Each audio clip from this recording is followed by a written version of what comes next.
आज गोर्खा राष्ट्रिय कांग्रेसले भेटे बंगालका राज्यपाल जगदीप धनखडलाई भने दौडियो सिक्किम दार्जिलिङ एकीकरणको माग।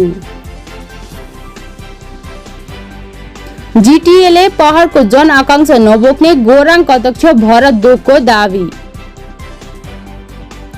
आज क्रमगत रूपमा पश्चिम बंगालका राज्यपाल जगदीप धनखडलाई भेट्ने क्रममा आज दार्जिलिङका एक अलग प्रकारको मुद्दा बोकेको राजनीतिक दल गोर्खा राष्ट्रिय कांग्रेसले पनि दार्जिलिङको राज्यपाल भवनमा राज्यपालसँग भेटघाट गरेका छन्।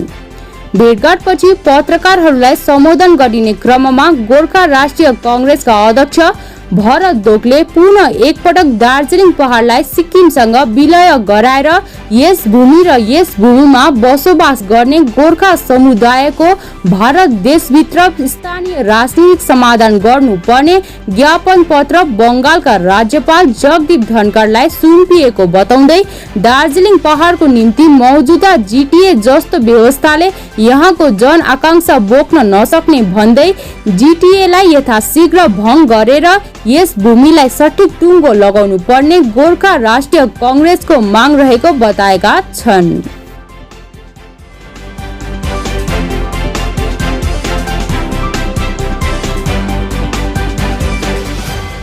आपका डिमांड था क्या, किस चीज पे बारे में आपका बात हुआ? डिमांड तो गोरखा राष्ट्रीय कांग्रेस का जब जन्म हुआ था एक ही है, सिक्किम दार्जिलिंग एकीकरण। तो इससे ज़्यादा गवर्नर साहब दूसरी बात हम लोग को पूछा, हम लोग भी गवर्नर साहब को पूछा।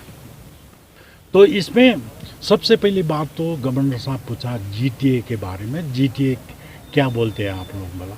तो हम बोला the GTA is just back end call of the West Bengal government. West Bengal government का वो उठना बैठना है बोल दिया जीटीए। तो उसके बाद में डेवलपमेंट का बात किया था। तो डेवलपमेंट का बात करने से हम बोल दिया we don't want physical development. हाँ, हम लोग को ये जो फिजिकल डेवलपमेंट होता है ना नहीं चाहिए। गवर्नर साहब आप जब यहाँ बैठा है ना, ये तो क्या गवर्नर हाउस है, ये गवर्नर हाउस जो है ब्रिटिश के एरा से चल रहा है। So in that period this was the summer capital of India. We are already developed. We were already developed. हम तो पहले ही विकसित था ना। तो विकास का बात क्या करें, विकास का बात छोड़ दीजिए। हम लोग बोला हम लोग कॉन्स्टिट्यूशनली गारंटेड चीज़ जो है वो मांग लेंगे, उसके लिए लड़ रहा है।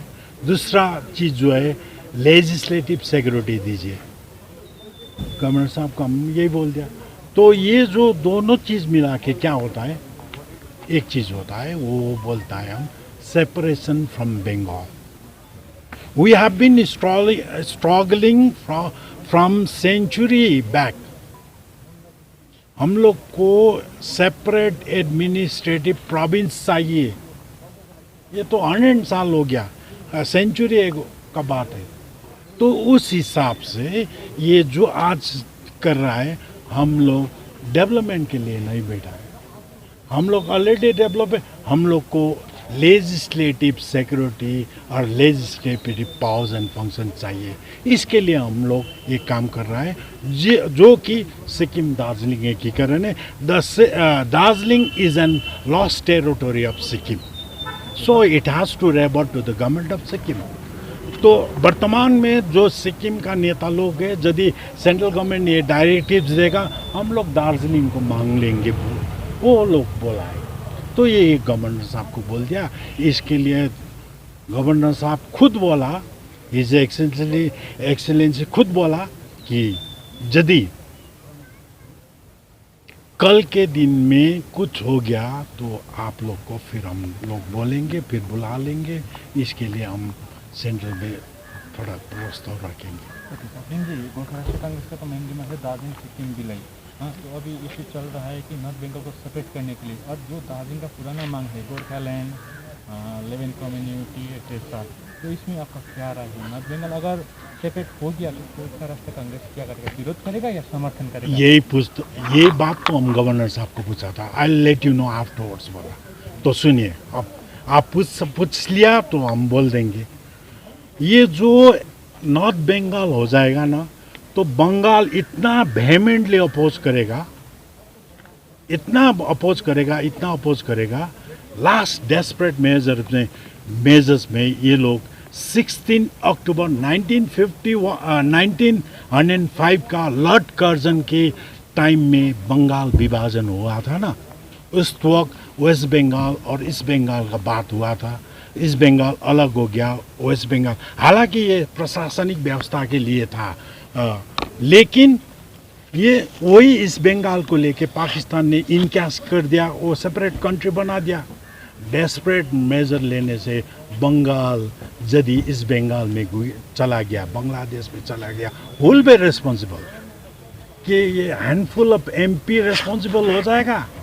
ये तो ये सेपरेशन का बात नहीं है नॉर्थ बंगाल का, इंडिया का, देश का इंटीग्रिटी का, देश का अखंडता का बात है। इसलिए हम बोल दिया lost territory of Sikkim Darjeeling है, दार्जिलिंग सिक्किम का अभिन्न भूभाग है, lost territory of Sikkim Darjeeling है, इसको मिला लीजिए, इसमें यूनिफिकेशन कर दीजिए। इसमें क्या हो जाएगा, बंगाल को कुछ नहीं बोलना सकेंगे, क्योंकि बंगाल ने वाइट पेपर दिया है जिसमें Darjeeling is an integral part of Sikkim, it's not a part of Nepal. In that manner they have already told in the white paper. तो कोई प्रश्न ही नहीं उठता। नॉर्थ बंगाल का बात करने से इंडिया का इंटीग्रिटी डैमेज होने से हम लोग तो नहीं जानते, इसके लिए तो हम कुछ नहीं बोलेंगे। इसके बारे में गवर्नर साहब क्या बोला है आपको? हाम्रो च्यानलमा एकदम स्वागत छ। नमस्कार। र आज जुन प्रकारले तपाईँले आज दार्जिलिङको राजभवनमा आएर यहाँ गभर्नरसित आज भेटघाट गर्नुभयो है, र अब तपाईँहरू एउटा गोर्खा राष्ट्रिय कङ्ग्रेसको तपाईँ प्रेसिडेन्ट हुनुहुन्छ भगतरामज्यू, र तपाईँहरूको माग अब बारम्बार तपाईँले दार्जिलिङ सिक्किम एकीकरण त भनिरहनुहुन्छ, आज भेटमा चाहिँ के भयो? होइन, हाम्रो त आज पनि त्यही हो। हाम्रो मुद्दै दार्जिलिङ सिक्किम एकीकरण हो। उहाँले सोध्नुभयो जिटिएमा तपाईँहरू सन्तुष्ट छैनौँ, हामी जिटिएमा सन्तुष्ट छैनौँ भने र तपाईँहरू के चाहनुहुन्छ भन्दाखेरि चाहिँ हामीले त्यही हो, हामीलाई यसो टेम्परेरी सल्युसन चाहिँ होइन, हामीलाई पर्मानेन्ट संवैधानिक सल्युसन चाहिन्छ। त्यो चाहिँ दार्जिलिङ सिक्किम एकीकरण, हामीले त्यही कुरा भनेको छौँ। किनकि 1986 सालमै बङ्गालले वाइट पेपर दिइसकेको छ, यो भूभाग बङ्गालको होइन, त्यसकारण कुनै अप्ठ्यारै छैन। जति गोर्खाल्यान्ड भन्ने शब्द लिँदाखेरि या गोर्खाल्यान्ड छुटाउँदाखेरि चाहिँ बङ्गाल छोडिने कुरा आउँछ, तर दार्जिलिङ सिक्किम एकीकरण भन्दाखेरि बङ्गाल छोडिने कुरै आउँदैन। यो बङ्गालले अटोमेटिक उसको हात काटेर दिइसकेको छ भनेर त हामीले त्यो कुरा भन्नु। होइन, यो कुरो त तपाईँहरूले अब जस्तो अहिलेको गभर्नरलाई पहिला पनि आएर भेट्नुभएको, कलकत्तातिर नि गएर भेट्नुभएको है, र तपाईँहरू त्यो टाइममा एउटा आश्वासनहरू हुन्थ्यो कि उहाँले केही न केही गर्छ भन्ने है, तर यत्रो वर्ष बितिसक्दा पनि तपाईँहरूले एउटा मेमोरेन्डम मात्र चढाउँदै जानुभएको छ, त्यसको के फल के पाउँदैछ? मेमोरेन्डम होइन, जो कुरो भयो नि यसमा आज के भयो भने जो ती सबै 1954 एब्जर्भ एरिया एक्टको तहत यहाँ राखेको थियो, त्यो रिपिल भयो। त्यो रिपिल भएपछि अब सम्पूर्ण जिम्मेवार केन्द्र सरकारको होइन, सिक्किम सरकारको छ। सिक्किम सरकार बोल्नुपर्छ। यदि सिक्किम सरकार बोलेन भने अहिले जुन कुरो उठ्दैछ नि, जुन कुरो यो उठ्दैछ अहिले, मतलब नर्थ बङ्गाल उयो भने हुनु त एमपी बोलेर बङ्गाल टुक्रिने होइन, टुक्राउनु पनि बङ्गालले दिने होइन। त्यस कारणले सिक्किम बोल्नुपर्छ। अब सिक्किम बोल्छ र सिक्किम चाहिँ चाँडै बोल्छ भने, यदि सिक्किम बोलेन भने सिक्किमले आफ्नो देश त गुमायो आजभन्दा पहिला, र आज बोलेन र यस्तै उयो भयो भने, र हाम्रो जातिले गोर्खाको कुरा गऱ्यो भने गोर्खालाई चाहिँ चिनाइदिन्छ एकदम गोर्खा चाहिँ कहाँबाट आएको, त्यो गोर्खा चाहिँ यहाँ हो, गोर्खाको अस्थायी जग्गा चाहिँ यहाँ भनेर चिनाइदिन्छ। यस कारणले रात दिन गोर्खाल्यान्डको कुरा नउठाएर सत्यलाई अँगाल्नु चाहिँ जरुरी छ, यही कुरा हो। किनभने सिक्किम बोल्नुपर्छ, बोलेन भने चाहिँ उही भने अब पहिला देश थियो, देशबाट राज्य भयो, राज्यबाट डिस्ट्रिक्ट हुनु बेर छैन। यस कारणले सिक्किम चाहिँ बोल्छ। आज 1-2 महिना पछि हुनु टाइम लाग्छ, बोल्छ। तपाईँहरूले एउटा इलेक्सनमा पनि तपाईँहरूको जब क्यान्डिडेट दिनुभएको थियो त्यति बेला तपाईँहरूले एउटा प्रष्ट कुरो राख्नु भएको थियो मिडियामा कि भोलिको दिनमा जित्यो भने हामी सिक्किम पार्लियामेन्ट जान्छौँ भनेर। अन्त यदि सिक्किम पार्लियामेन्ट जाने भने बङ्गालको गभर्नर भेट्नु के आवश्यक थियो त? सिक्किम गभर्नरलाई भेट्नु हुन्थेन? अहिलेसम्म हामीले सिक्किमको 3 जना गभर्नर, बङ्गालको 2 जना, उहाँ 2 जनामा हामीले उहाँलाई 3 खेप भेट्यौँ। तर यस्तो हुन्छ हामी जो चाहिँ त्यो जतिखेर बेला त्यति बेला चाहिँ बङ्गाल दार्जिलिङ चाहिँ बङ्गालमा एब्जर्भ एरिया एक्टको तहत चाहिँ बङ्गालमा राखिएको थियो नि। त्यो एब्जर्भ एरिया खारिज गर्नु चाहिँ जरुरी थियो नि। त्यो हिजो अस्ति मतलब आज 134वटा पुरानो कानुन 1850देखि लिएर 2016सम्मको जतिवटा पुरानो कानुन चाहिँ हिजो अस्ति क्यान्सल भयो नि त, आजभन्दा 1-2 वर्ष अगाडि। त्यसमा हाम्रो कति हो? त्यस कारणले हामीलाई बङ्गालमा यो जो राखिएको त्यो कानुन त्यो खारिज गर्नुको लागि जरुरी थियो। त्यस कारण हामी बङ्गालमा गयौँ। र आज तपाईँहरूले एउटा जब गभर्नरलाई भेटेपछि कस्तो किसिमको तपाईँलाई गभर्नरसित जुन चाहिँ बातचित भयो तपाईँको विषय लिएर, जुन चाहिँ दार्जिलिङ सिक्किम एकीकरणको विषय लिएर र उहाँबाट कस्तो किसिमको आश्वासन पाउनु भएको छ र कति चाहिँ तपाईँहरू उहाँको फेभरमा हुनुहुन्छ? हेर्नुहोस्, बङ्गालमा त बङ्गालको गभर्नरले त केही डिसिजन त दिन सक्दैन। उहाँ त एउटा संवैधानिक बङ्गाल गभर्नरलाई भेट्नुको हाम्रो मेन मकसद चाहिँ त्यो।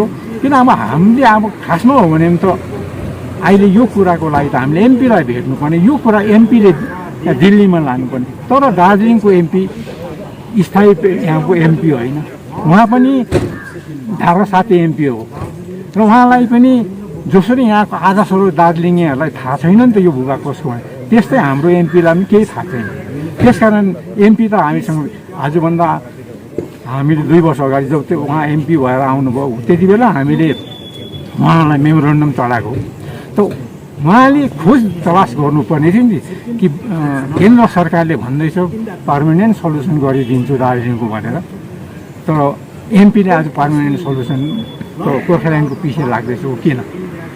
एमपीको काम यो होइन कि संसदमा गएर उकिल जस्तो केस गरेर मिलट यो चाहिँ दार्जिलिङको लागि चाहिँ दुःख पाइरहेको छ, यसलाई चाहिँ मतलब न्याय दिनुपर्छ। त्यो त कोर्टमा पो भनिन्छ त। एमपी भएर गएपछि त संसदमा त प्रश्न पो उठाउनुपर्छ त, रेजुलेसन लिनुपर्ने छ। उसले त कानुन पो पास गर्नुपर्छ। पुरानो कानुन जो कानुनले ड्यामेज गर्छ त्यसलाई खारिज गर्ने कोसिस पो गर्नुपर्छ। तर आज खारिज भएको एउटा रिपेल भएको उयोसम्म हाम्रो एमपीले यहाँ आएर दार्जिलिङमा बताउनु सकेको छैन।